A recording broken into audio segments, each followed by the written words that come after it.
Freakonomics Radio is sponsored by Ozempic. Innovation happens through rethinking what's possible, and when it comes to GLP-1s, Ozempic pill does just that.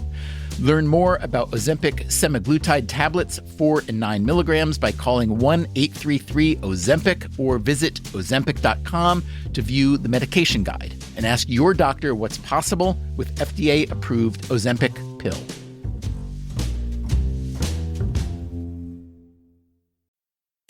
Freakonomics Radio is sponsored by Hotels.com. Hotels.com gives you access to hundreds of thousands of hotels worldwide, and when you join for free, you can save up to 20% instantly with member prices.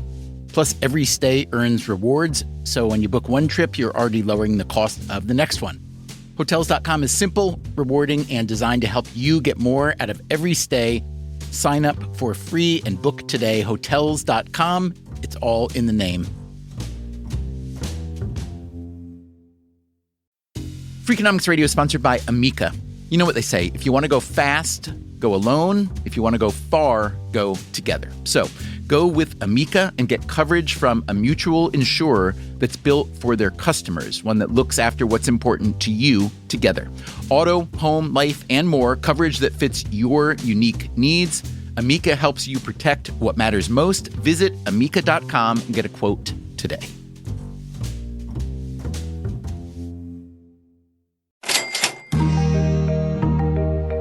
In our previous episode, we looked at a study that explored the links between jobs and family structure.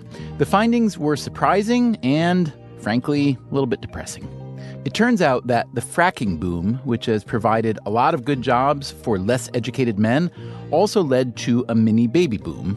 As economics would predict, people tend to have more kids when their financial circumstances are solid. But economics would also predict that when people's financial circumstances improve, they're more likely to form families, not just have babies. But that did not happen.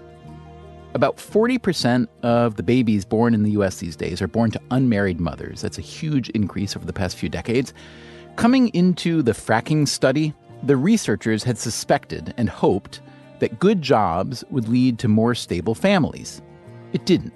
And as you likely know, kids born into less stable families are at a much higher risk for bad outcomes in life, education, health, income, you name it. So the next question becomes, if more and more of these at-risk kids are being born, how can society best help them? That is what today's episode is about. We will begin briefly in Los Angeles. So let's start by, if you would, just say your name and what you do. I'm Greg Boyle, and I'm a Jesuit priest, and I'm the founder and executive director of Homeboy Industries, which is the largest gang intervention rehab reentry program on the planet. Father Boyle and Homeboy Industries are kind of legendary. They've been celebrated over the years. G-Dog is Father Greg Boyle, a 37-year-old Jesuit priest. He's trying to tell us that there's another person inside of us, that, we're not all just gangbangers, that we could become, citizens, regular citizens.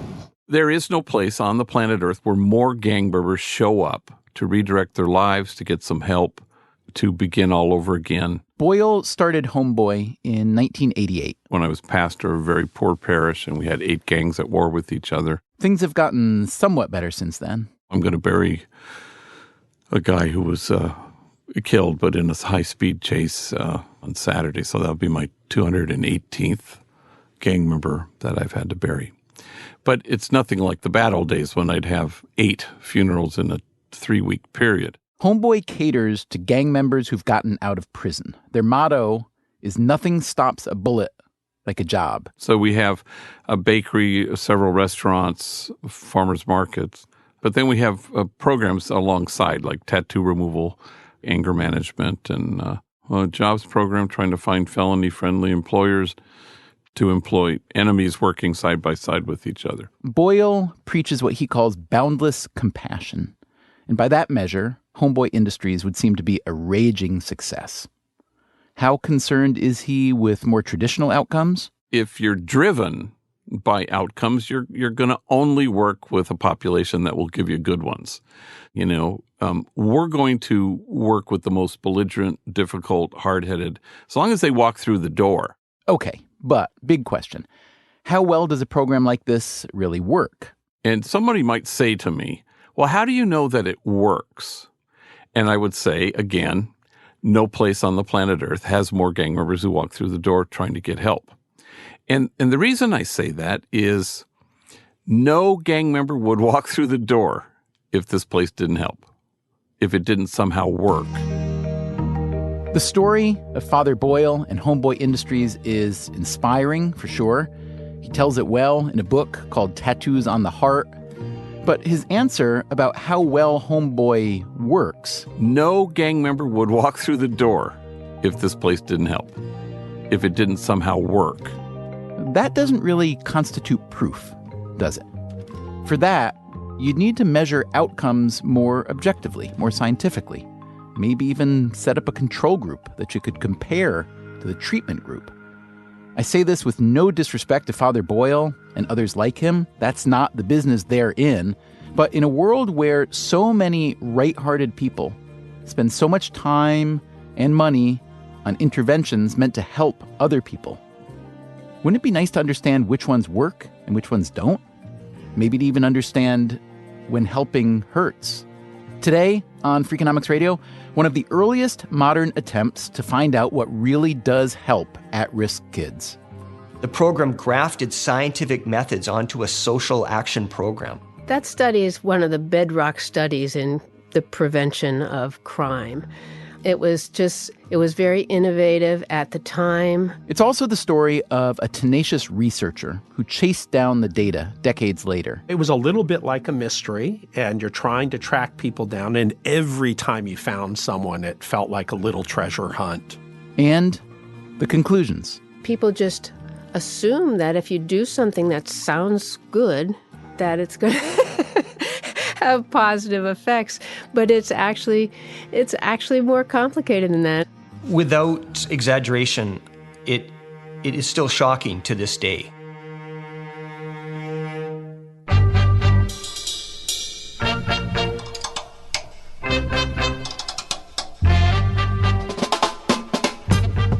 From WNYC Studios, this is Freakonomics Radio, the podcast that explores the hidden side of everything. Here's your host, Stephen Dubner.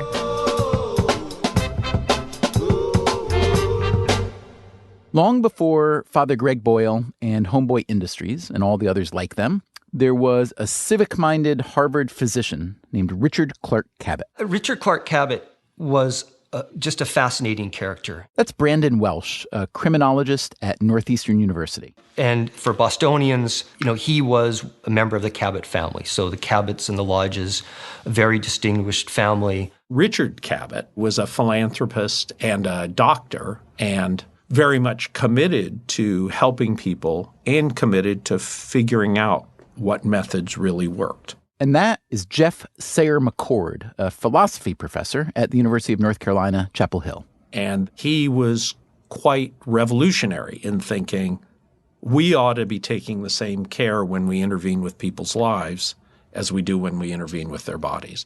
During the Great Depression, Cabot commissioned what came to be known as the Cambridge Somerville Youth Study. One of the unique features of this study that was initiated back in the 30s was to be a longitudinal survey, a prospective longitudinal survey. The purpose of which was what? He wanted it to be tested over a very lengthy period of time, something that by today's standards is unheard of. The study would last so long that technically it's still going on today. And Brandon Welsh is now its director. Yes, it's now been recognized as the first randomized experiment of a social program. There had been a few earlier experiments in education, but nothing like this in social work or crime prevention.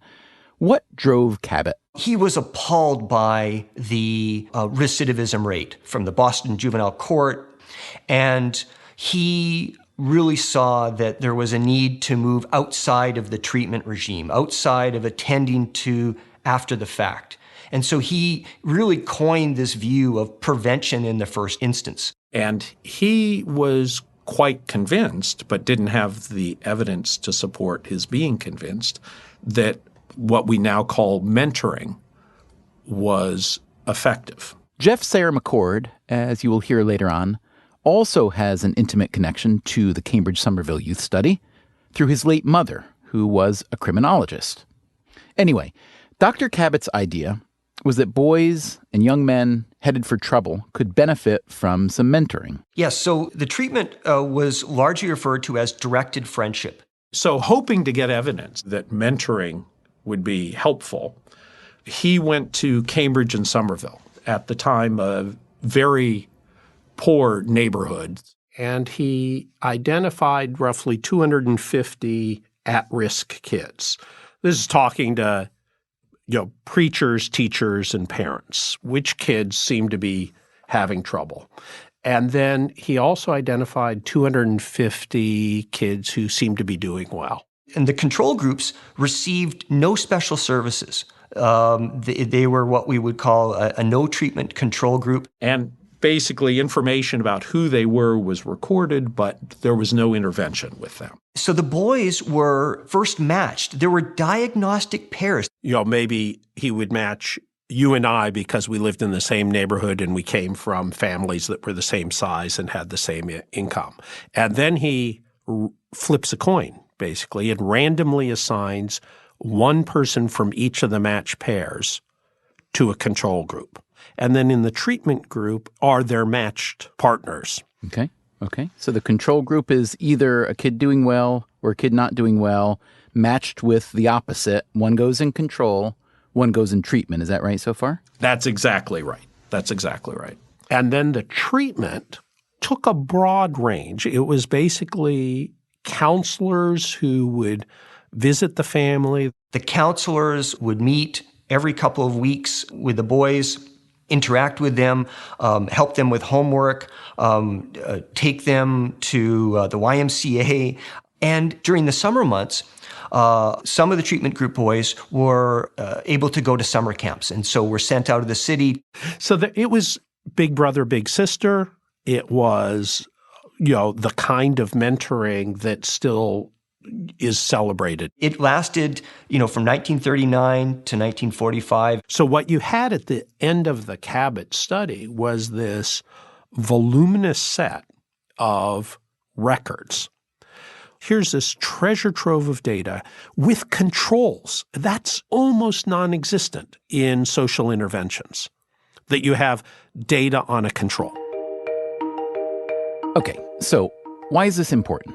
Because whenever you're trying to establish cause and effect in anything, whether it's a chemical reaction or something like this, a mentorship program for at-risk young men, you need to be able to isolate the inputs and reliably measure the outputs. That's a lot easier to do in chemistry than it is with something as complicated as people's lives, which is why a lot of the ideas you hear about in a field like criminology tend to be more theoretical than empirical. So when I started in this field, there were, I think, 13 different ideas about how to prevent delinquency and very little empirical research on any of them. That's Denise Gottfredson. And I'm a professor in the Department of Criminology and Criminal Justice at the University of Maryland.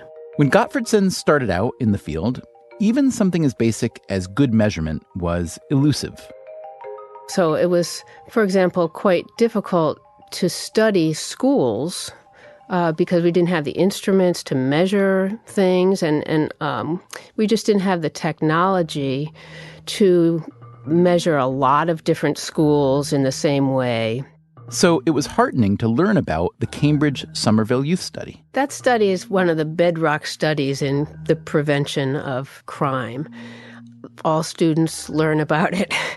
It was very innovative at the time. Joan McCord's work to follow up those 500 youth was just, a study like that was very rare in those days. Okay, so Joan McCord was a young criminologist a couple generations before Gottfredson. Here's McCord on tape from 1996. During the period of the 1950s when I was a graduate student, I had walked into a room that was filled with records. This was while I was Eleanor Maccabee's research assistant. Okay. Eleanor Maccoby was a renowned psychologist at Harvard and then Stanford who worked on child development. Eleanor Maccoby's study was asking mothers to report on how they treated their children and how their children behaved. The minute you hear that, you probably think, wait a minute. Asking someone about their behavior isn't the best way to measure behavior, is it? And that's exactly what Joan McCord was thinking as she was coding the survey responses. And I was coding those and thought that it was a shame to believe what mothers had to say about what they did when you can't be objective about your own behavior.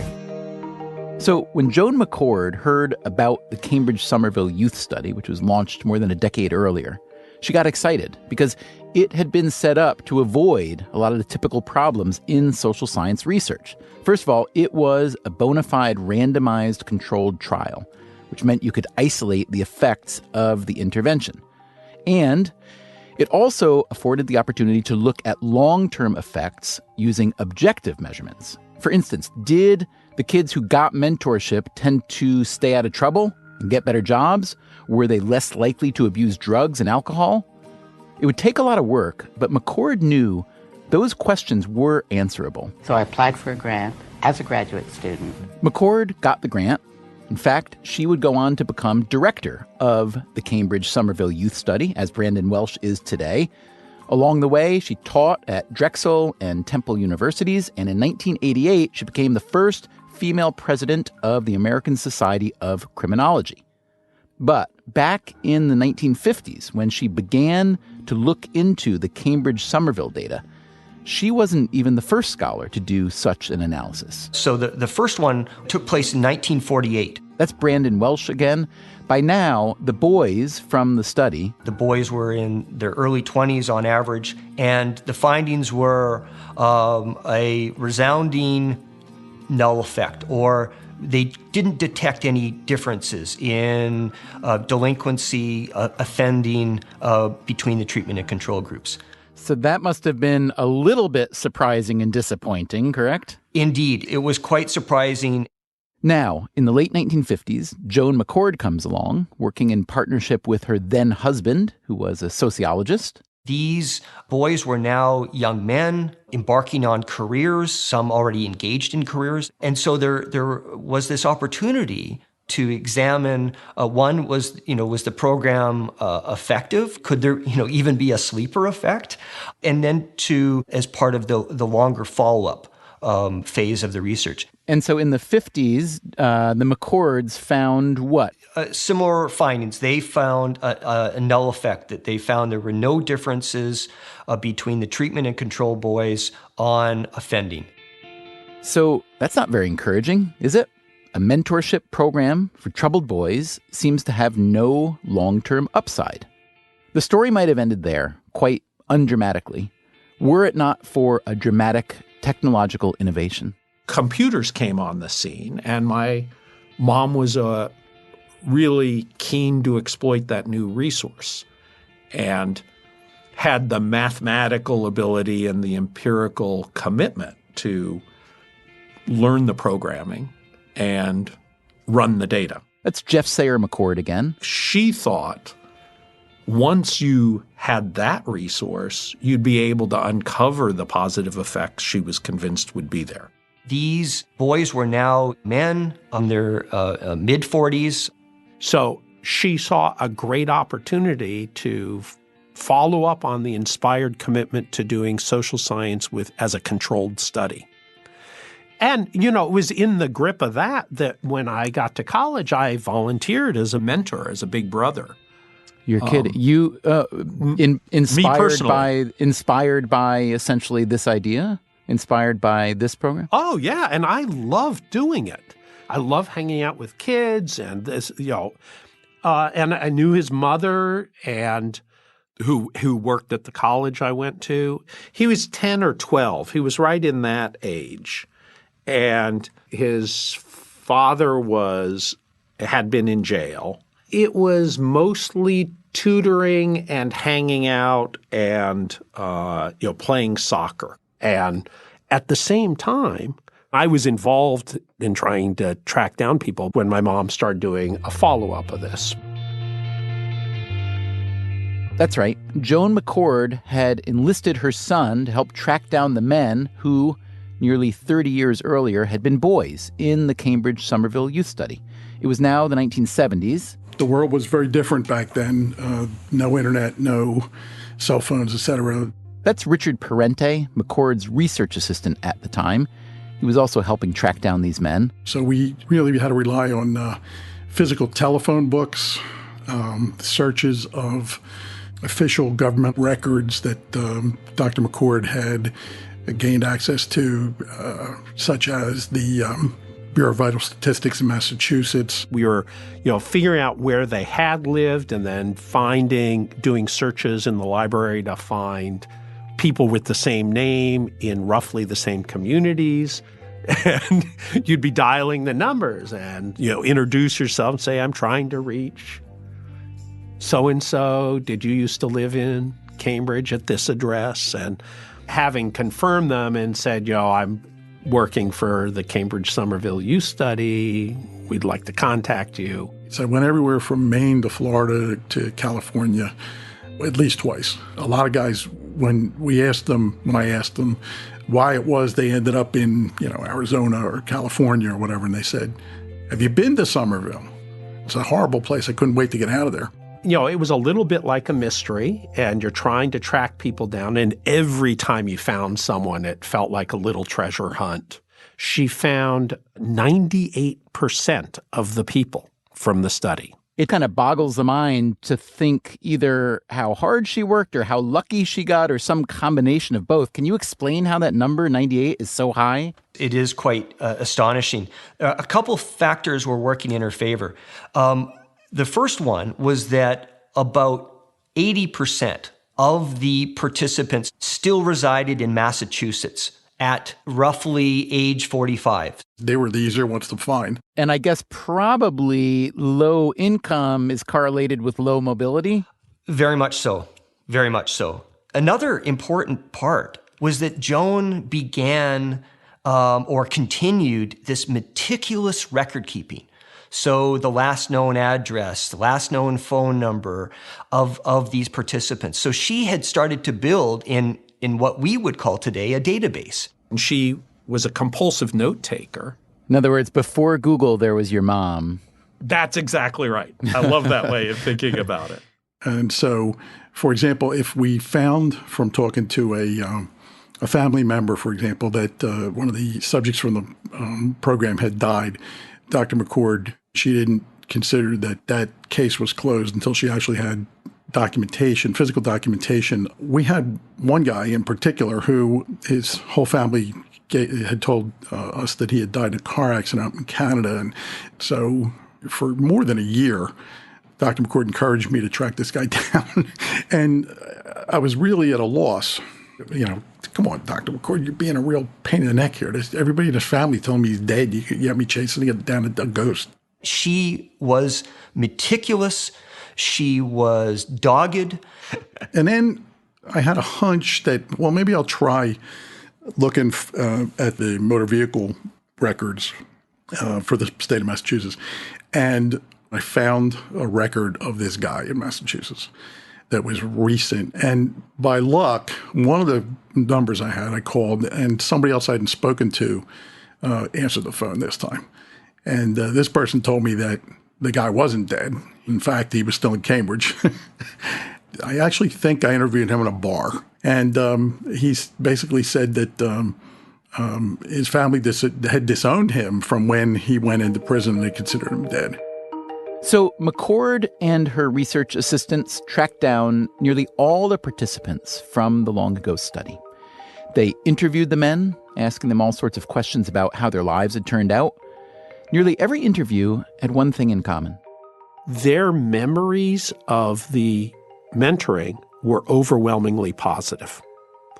You'd get people saying, it was one of the best things that happened in my life. Whatever happened to my mentor? And a lot of them made unsolicited type comments like, if it hadn't been for those guys, I would have, never been as good a person, or I would have gone to prison. All kinds of different positive things that they attributed back to their counselors and their experience. In addition to the interviews, McCord also went after lots of other data on the subjects. She got access to all sorts of amazing records, and there were a bunch of measures, 7 in particular that are worth mentioning: death records, criminal records, mental health records, and health records, alcoholism, and then job satisfaction and marital satisfaction. Couldn't get that data today, presumably, unless you hack into an insurance database, maybe. Yeah. Exactly. It's available, just not legally, I'm sure. What was her level of, I guess enthusiasm like at this point when she realizes that she can actually make a comparison and make a measurement about how the treatment worked? She was clearly animated by the thought that if you can find the causes, you're in a better position to find treatments. And the vindication of your work is to do that. That's what excited her.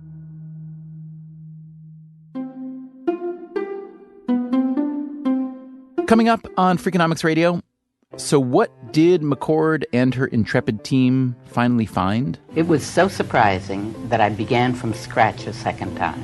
They took these results as an attack on the value of what they were doing. That study did provide a big wake-up call to the field.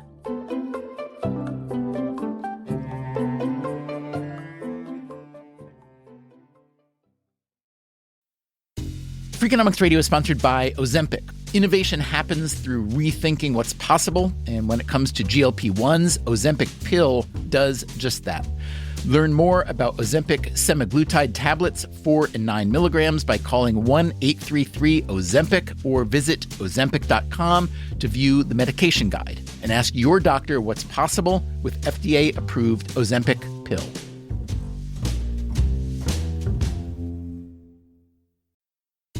Freakonomics Radio is sponsored by Southern New Hampshire University. The best investments are the ones you make in yourself, and no one knows that better than Southern New Hampshire University. With more than 200 online degree programs, no set class times, and low online tuition, Southern New Hampshire University is built to fit your life today and set you up for success tomorrow. Education is an investment. Why not make it a smart one? Apply for free at snhu.edu/Freakonomics. Freakonomics Radio is sponsored by Southern Company. The world and its energy needs are always changing. Southern Company's commitment to meeting this demand stays the same. That's because Southern Company believes energy is more than a utility, it's what powers possibilities. So they are looking ahead and investing $80 billion in infrastructure upgrades and are committed to fueling growth in ways that benefit all customers so that reliable and affordable energy is accessible for generations to come. Go to southerncompany.com to learn more. Southern Company, building the future of energy.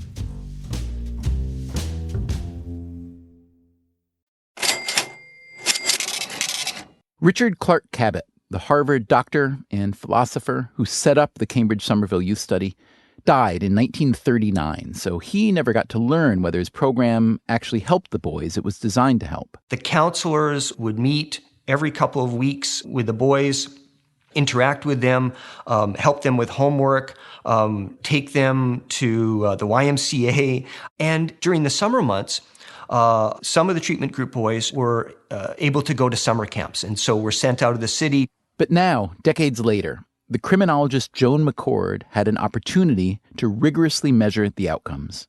So in the 70s, all of a sudden, universities had these buildings full of giant mainframe computers, and you had access to them, and you could run data in ways that you just could never have done before. That's her son, Jeff Sayer McCord. And I do remember vividly her running the data and coming home at the time with these huge stacks. And she'd go in, with these boxes of punch cards and run them and always sort of be excitedly waiting for the output.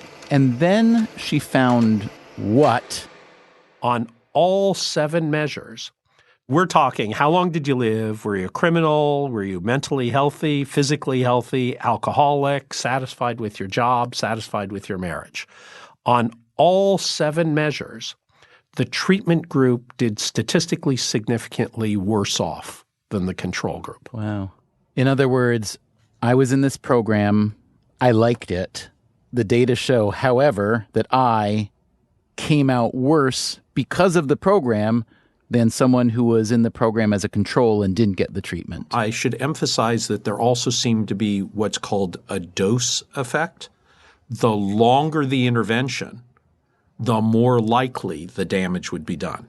Which is a yet a stronger argument against the intervention, obviously. That's exactly right. So her reaction at first was disbelief. So for a long time, she would look at the data and think she's not getting anything. This is really frustrating. She reran data and isolated elements to confirm. And I remember her thinking, in effect, oh no, I've screwed up. Something's wrong. It was so surprising that I began from scratch a second time. That is Joan McCord from a 1996 interview. I reanalyzed from the beginning, having gone through pages of printouts, and it had sort of passed over my head until I suddenly said, everything is going the wrong direction. And that's one of the important things is people who are engaged in social interventions really don't spend much time thinking, I may be screwing this person over. They are self-conscious about, maybe this won't work, but I've got to try. Wow, that's just such an amazingly interesting and, heartbreaking result. What was your response? I mean, your mom was your kind of intellectual hero. You were a mentor yourself in part because of her. First of all, let's start with that. What did you do as a mentor to that kid? I stopped being a mentor. You're kidding me. No. It was complicated. So she told me the results, and she knew that I was serving as a mentor and that I was enjoying it. And she basically gave me all the reason to think that to the extent I was doing this to help someone, I shouldn't think I am. I see. I became convinced that there was a moral objection to continuing to do what I was doing. And then the challenge was to handle it as gracefully, considerately as possible. Because I'm guessing the kid didn't know that you kind of put yourself in his life as a friend. Is that the way it works, essentially? Exactly. Yeah. I had to rely on my explanation to the kid of why I was not around anymore on an appeal to all the work that I was then facing. I see. I'm too busy with my work. Yeah. I can't do this anymore. Yeah, I've loved it. You've been a real pleasure. I've had a great time with you. And so I don't want to, blithely act as if, that was an easy decision. It was not easy. So that argument did weigh heavily. And, it's nothing like the poke in the eye of a social worker who spent 30 years in social work. Certainly in the wider sphere of people running social programs, and not necessarily just in the social work community, found this as a major affront and were seriously concerned about the ramifications, particularly for funding. Front page of the Boston Globe, Science, and then, smaller newspapers throughout Pennsylvania, with her being at Drexel at the time. And the other kind of response, which really took my mom up short, were people who thought that it was that social interventions were a mistake because you couldn't change things, or people who thought social interventions were a mistake because they weren't worth the money. We can imagine today in 2017, imagine that, a study like this comes out and nothing like it had ever come out before. And it basically says, hey, you know what? These nice, thoughtful, and by the way, expensive social programs that are meant to decrease juvenile delinquency backfire, and the people who get the treatment actually do worse. Can you just imagine in the political climate we're in now how that would be received? Oh, indeed. And it would provide a great deal of ammunition for for those who were hell-bent on withdrawing funds or delimiting such social programs. 10 top examples of wasteful federal spending in 2012. One of the biggest programs is Head Start. It's 1960s, Great Society program that the left loves to say helps kids. The program has basically no effect on helping kids who are disadvantaged. Obviously, this validates the concerns of the founders that the best government is the government closest to individuals. I guess it makes a great case that the government should get out of these businesses on a federal level. In that exchange, the Head Start example was cited by David Mulhausen, an analyst with the Heritage Foundation. In 2007, Mulhausen cited the Cambridge Somerville Youth Study when he testified before Congress against the Youth Promise Act, which sought to increase the government's involvement in delinquency and gang prevention. Congress should contemplate the fact that government's intervention in the lives of youth can cause more harm than good, he said. In the end, the Youth Promise Act did not make it through Congress. The problem, of course, is that doing nothing isn't always the best solution either. The trick, as with all interventions, is to measure the benefits against the costs and decide if it's worth it. Jeff Sayer-McCord again. When I talk to people about this study, I remind them of thalidomide, which was a magnificent drug for curing morning sickness. And it was only when you step back and you got the data that you'd see that thalidomide puts fetuses tremendously at risk for very serious birth defects. Although, on the other hand, to extend your thalidomide argument, there are now all kinds of legitimate beneficial uses of thalidomide. Exactly. So you don't study thalidomide and say, okay, now we're going to give nobody drugs. You realize, oh, drugs are powerful things. Let's figure out which ones work. Same thing with social interventions. They make a huge difference. It's just we haven't done the studies. We don't put money into the studies to run controls to figure out what the effects will be long term. So to sit back and say we should be abandoning social interventions is the wrong reaction. The right reaction is we should start to be careful in trying to figure out which ones work. Let's talk about the really important thing. What the heck happened? Why did it backfire? There are several hypotheses. One hypothesis that she found support for was this idea of pure contagion or deviancy training that was associated with the summer camp. So there were upwards of 60, 70 or so of the boys who participated in multiple years of the summer camps. Deviancy training is when deviant behaviors are encouraged by other high-risk youths present, kids that are probably already engaged in deviant lifestyles to some extent. That's Denise Gottfredson, the University of Maryland criminologist. For example, in the context of a small group counseling session, one youth might be telling a story of how he or she used drugs and broke into a house or something like that. And other kids may respond to that by smiling, by laughing, by acting in an encouraging manner rather than disapproving of the activity. And so it's just kind of a normal process of conversation that occurs, but the research shows that it actually is related to an increase in those behaviors in the future. So it sounds like the worst thing you could do for at-risk or in-trouble kids is put them in group therapy. Well, I think it's a little bit more nuanced than that. The degree of structure or programming involved in the intervention is important. If high-risk kids are brought together in a relatively unstructured setting where basically they're just kind of given free rein to talk about whatever they want to talk about and react however they want to react, that's the kind of setting that encourages deviancy training. But on the other hand, if the adult is clearly in charge and keeps the focus on whatever they're doing rather than just letting it range, that kind of intervention seems to work. So one of the elements of the Cambridge Somerville Youth Study was summer camp. Exactly. Summer camp would be a very good example of it. And after-school programs are another.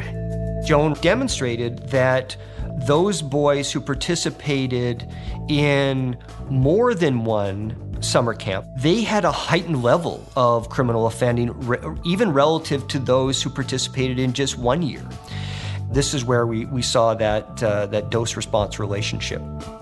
Do you buy that as the primary or a primary reason for why that seemingly, beneficial intervention turned out to backfire?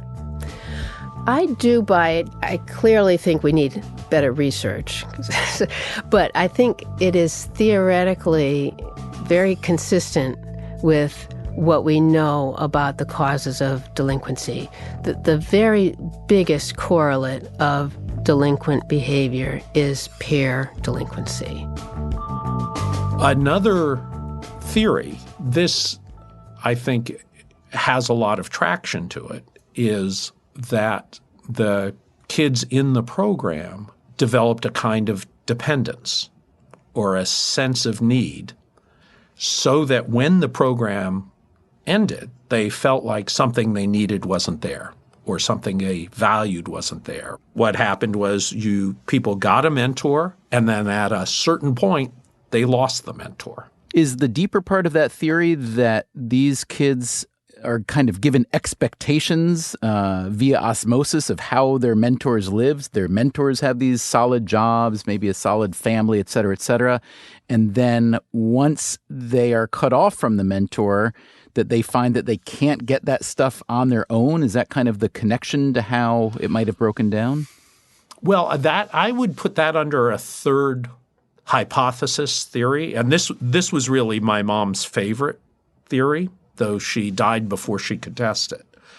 But her suspicion was that part of what was happening was fairly privileged mentors who had values and expectations that well suited their opportunities, successfully transferred, not really intentionally, but by osmosis or by modeling or by conversation, transferred those values and expectations to the kids. And part of why my mom thinks this is an important hypothesis is she thinks psychology and sociology in general pays too little attention to what explains how people make the decisions they do, why they take certain considerations as reasons and not others. And she thinks that process of teaching people what to consider a reason or a value or a goal is deeply important to explaining behavior. Let me ask you just a little bit more about the potential explanations. Did the kids in the control group, did they know about the treatment group kids getting counseling and treatment? That's a fascinating question. And the reason I'm asking is we're talking about the treatment group going in one direction, but it could be that it was really more like the control group went in the other direction. If you learn that some of the kids are getting all this stuff, they're getting this guy to come and teach them to drive, and they're getting sent to summer camp, and you don't get any of that, I'm just wondering if possibly that might have proved a kind of, either through envy or hurt, might have proved a kick in the pants to propel oneself into the future that one wants and realizes, hey, the only way I'm going to get that future is me. I don't have that help. Whereas the people who got the help maybe became too reliant on the help and couldn't make it happen for themselves. That's my crazy theory. I really don't know. It's a nice complement to the dependency theory. I think it's not something that I know of any evidence concerning. So I don't know how visible it was to the kids in the control that they were even in the control. Yeah. Because they are just identified demographically. I'm not sure how visible the treatment was to other kids. On the other hand, Somerville and Cambridge are not so large not that big. you wouldn't hear about the other kids who are getting this, what's the story? Jimmy's got this guy coming over teaching him to drive and so-and-so's getting this kind of thing. I think that's absolutely right. I think it's a fascinating possibility. There is, of course, a lot that remains unknown and unknowable, especially when it comes to something as complex as human behavior and what leads any of us to make a productive choice versus a destructive choice.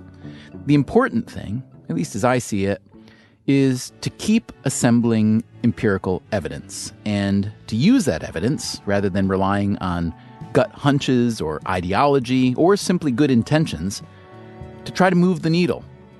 In that regard, the criminologists we've been talking to today say they've learned a lot over the past few decades, especially about preventing delinquency. Yeah, well, it's like night and day. Now there are hundreds and hundreds of very high-quality studies covering a wide range of different strategies, everything ranging from,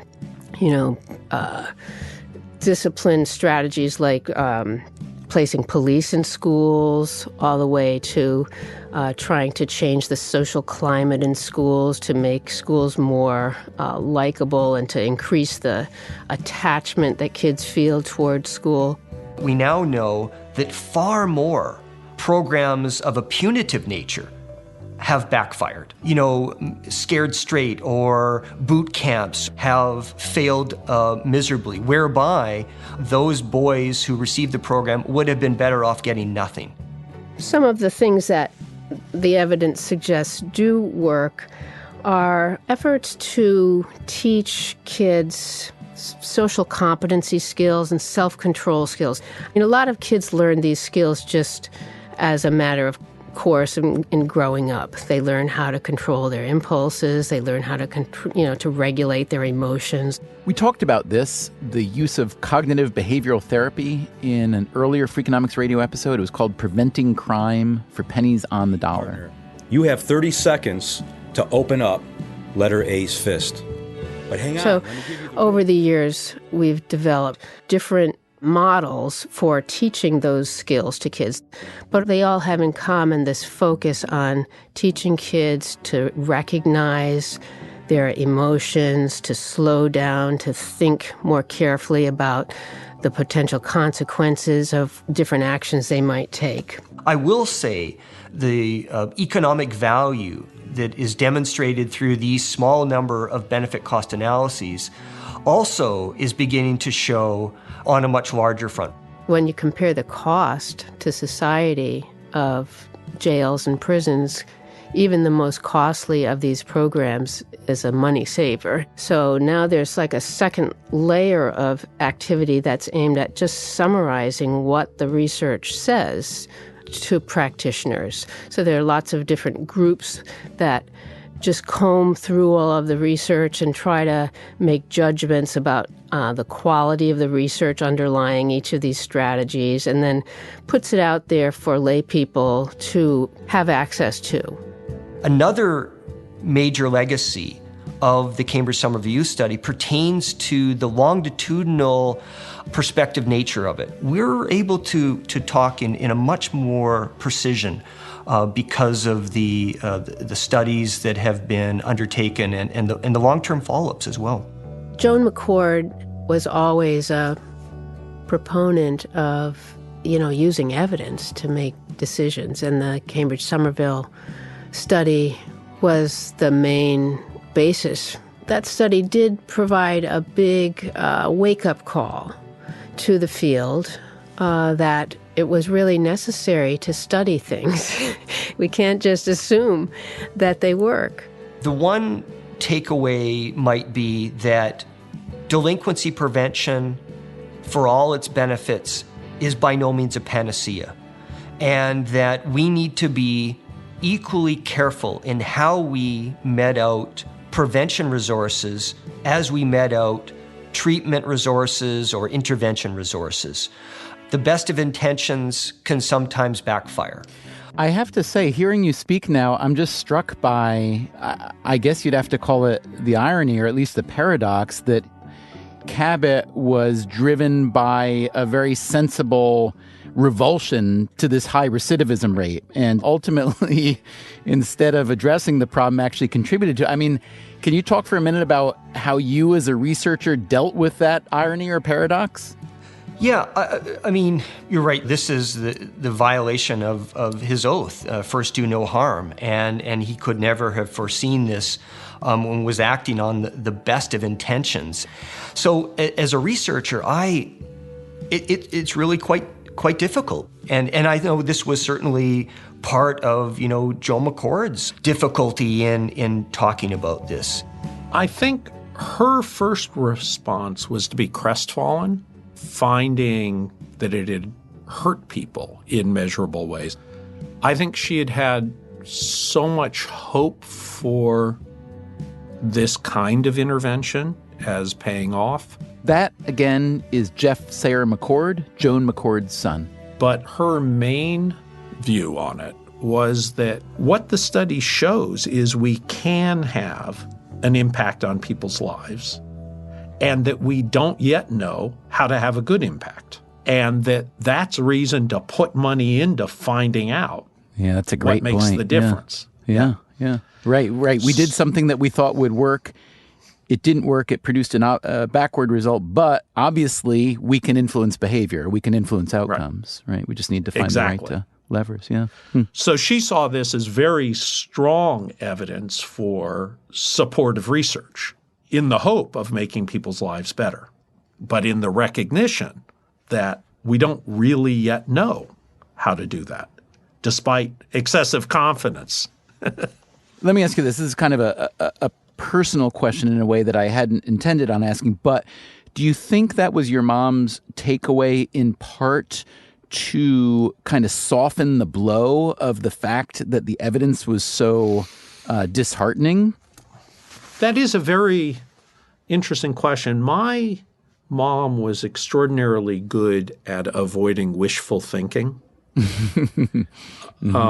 So she didn't, for the sake of her values, ideals, or concerns, change her belief. She was perennially aware of the appropriateness of intellectual modesty. She thought the skeptics who emphasized how little we know were right to do it. What her dying words to me were, she's on her deathbed. She had been, for her life, an agnostic, didn't believe in God. She said, this could be interesting. She didn't think there was a God, but if there was, then there was more interesting things to come. And it's basically the way she led her life, was she was always open to arguments and evidence, always. And she would change her view in light of them, even if she couldn't always change how she felt. Coming up next time on Freakonomics Radio, how many times in the last month have you picked up marbles with your toes? Yeah, that would be a 0. What kind of animals have you put in shoes? We put sheep in shoes, actually. Have you ever had people come to you who want their foot surgically altered so that they will fit the fashionable shoes they want to wear better? Once a week. You're kidding. The foot is an amazing structure that is highly underappreciated. These shoes are killing me. That's next time on Freakonomics Radio. Freakonomics Radio is produced by WNYC Studios and Dubner Productions. This episode was produced by Stephanie Tam with help from Eliza Lambert. Our staff also includes Shelley Lewis, Merritt Jacob, Greg Rosalsky, Allison Hockenberry, Emma Morgenstern, Harry Huggins, and Brian Gutierrez. We also had help this week from Sam Baer. The music you hear throughout the episode was composed by Luis Guerra. Special thanks to our intern Kent McDonald, to Radiolab producer Latif Nasser, to the Center for Effective Altruism and the American Society of Criminology. You can subscribe to Freakonomics Radio on Apple Podcasts or Stitcher or wherever you get your podcasts. You should also check out our archive at Freakonomics.com. There you can stream or download every episode we've ever made. You can also find the transcripts and links to the underlying academic research. We are also around on Twitter, Facebook, etc., or by email at radio@freakonomics.com. Thanks for listening.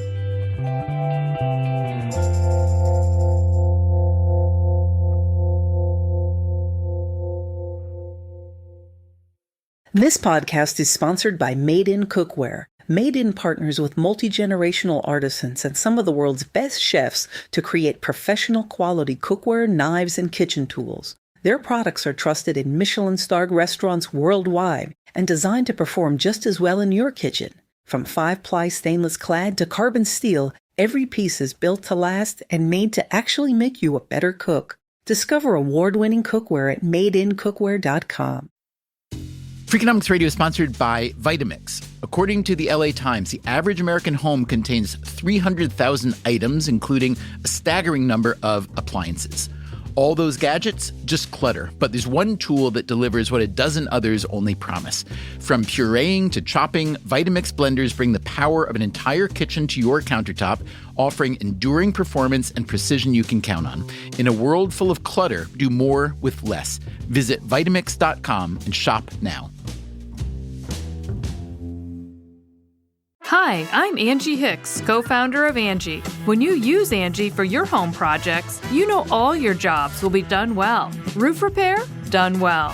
Kitchen sink install? Done well. Deck upgrades? Done well. Electrical upgrade? Done well. Angie's been connecting homeowners with skilled pros for nearly 30 years, so we know the difference between done and done well. Angie, the one you trust to find the ones you trust. Find a pro for your project at Angie.com.